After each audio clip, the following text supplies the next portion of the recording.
What's up, guys? So today I'm actually back fishing the same creek that I found when I went camping last time. I really wanted to explore further down and fish these banks and see what other species I can get out of here. Last time we got bluegill, shiner, red ear, sunfish, and a couple of largemouth out of here, but I have a feeling there's probably gonna be some catfish in here and whatnot. So this morning I went by Walmart and I got night crawlers instead of breadworms, and I'm gonna have one of those on a drop shot, and I'm also gonna be fishing with these little swirl tail grubs. And yeah, but I'm gonna go ahead and get rigged up and hopefully we can get into something different today. Alright, so I just got this piece of night crawler on and about to cast this out.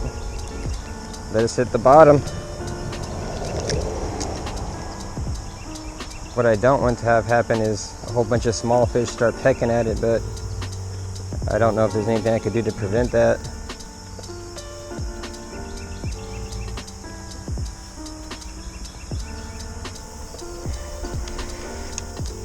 Alright, so I just got this grub on. I know I've said this before, but I'm really not a fan of using two rods when I'm fishing, just because I feel like I'm constantly having to glance over to make sure it's not getting pulled under.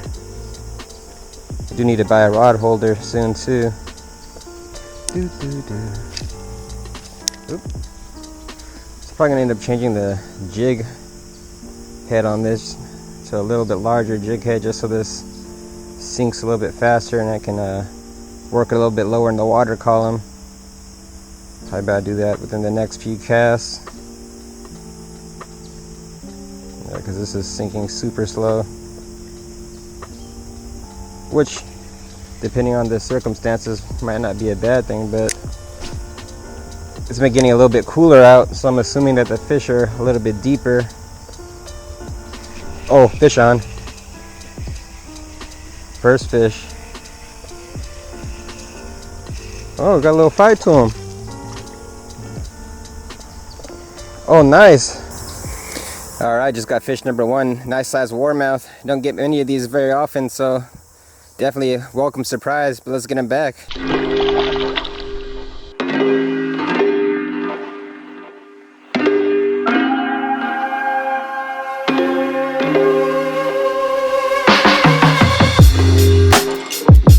All right, so that's one for the artificial, and this rod still has had no movement. I'm gonna probably reel it in a second here to check it, but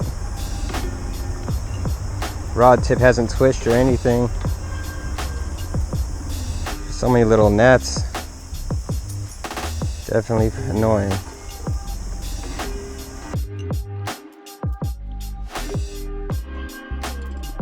Come on, fish, be home.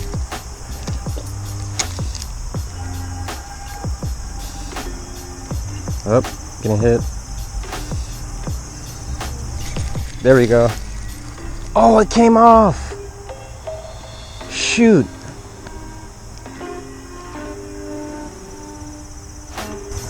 Getting hit again though.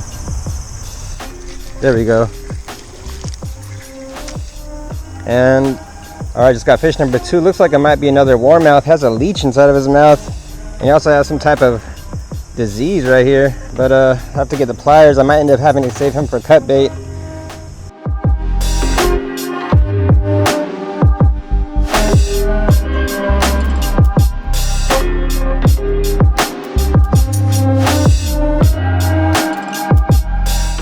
Okay, so back-to-back warmouths. Actually was able to get that hook out pretty relatively easy, so I'm sure he'll survive. Should have tried to get the leech out of his mouth. Done him a favor. I didn't want to keep him out the water too long though. Oh man. So this night crawler is getting bit pretty much every time it hits the water. Still on the same chunk.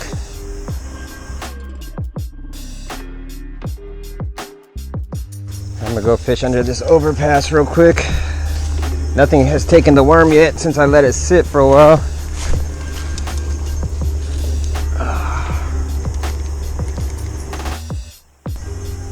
Oh man, my worm's almost gone now. Well, we'll revisit that in a minute. I'm gonna fish this artificial, but it's looking like night crawlers might be the way to go here for sure. Been fishing probably for about 25 minutes. And let's have those 2 catches, 2 warmouth.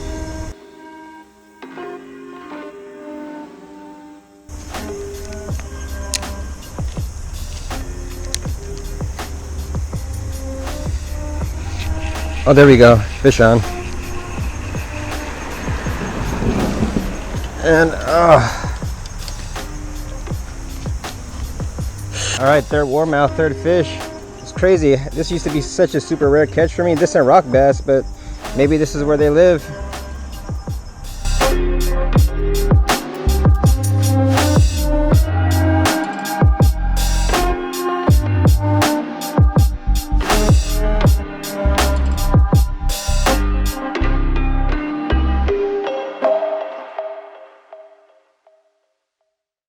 Okay, so we got 2 on the artificial and 1 on the worm, but that's probably because I haven't been fishing the worm that much, just because 1, I don't want to gut hook too many fish, and 2, when I'm letting it sit in the deeper waters, nothing's biting it. But right over here in this area, there seems to be a whole bunch of fish activity, so I'm sure that if I put chunks of worm on there, I'll probably get hit like almost every cast.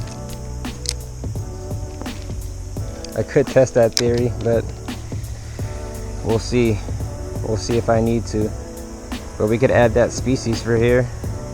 So warmouth, shellcracker, bluegill, bass.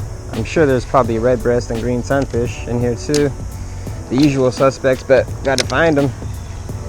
See if we can get some with the worm in this tunnel.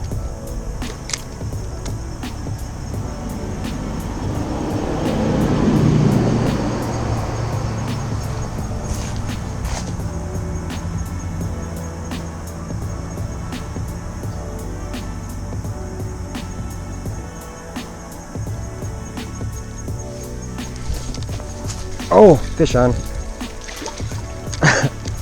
Woo! Little largy.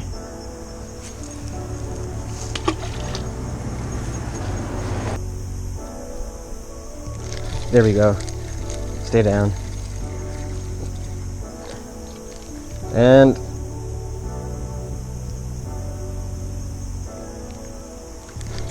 there we go. Little bluegill.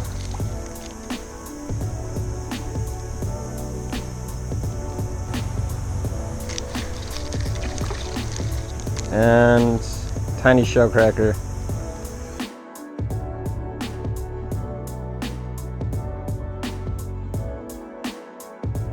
So it's about 11:45 right now. I'm probably gonna give it another hour to 2, but so far today has definitely been excellent fishing wise. I want to keep exploring this creek since that's what I said that I wanted to do when I originally came here. So I'll probably give it about 5 more minutes in this area and keep walking down, but definitely having a good day out fishing.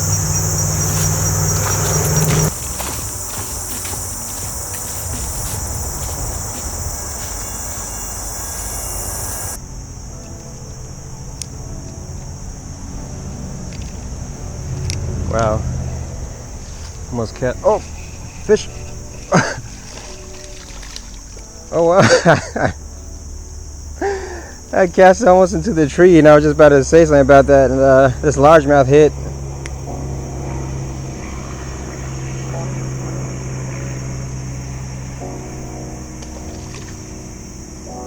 Okay. Well, unexpected. Oh my gosh, man.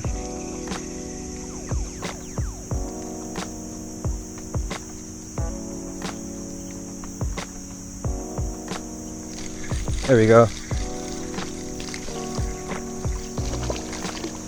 Oh, nice size bluegill. All right, just got a nice size bluegill, so get him back.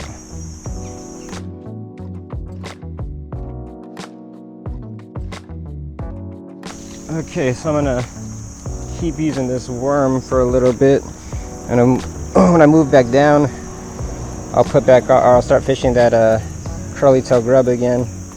So any tips that you guys can think of for me trying to catch catfish, just please let me know.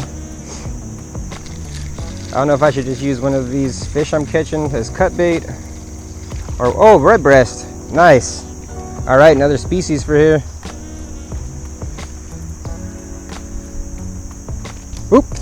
All right.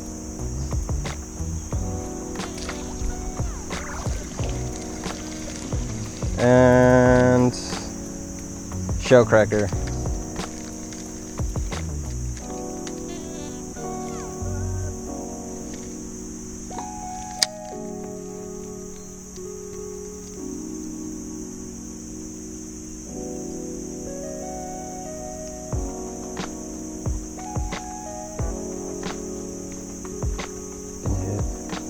There we go, fish on. We got a little fight to him. Whew, nice. What is... Oh man. Big old shell cracker. Fish on. And... bluegill. Well guys, that's going to do it for the day. It ended up being an excellent fishing outing. I got a bunch of editing I got to catch up on, including this video now. And plus my stomach is growling. But anyways, hope you guys are all taking care, and I will catch you on the next one.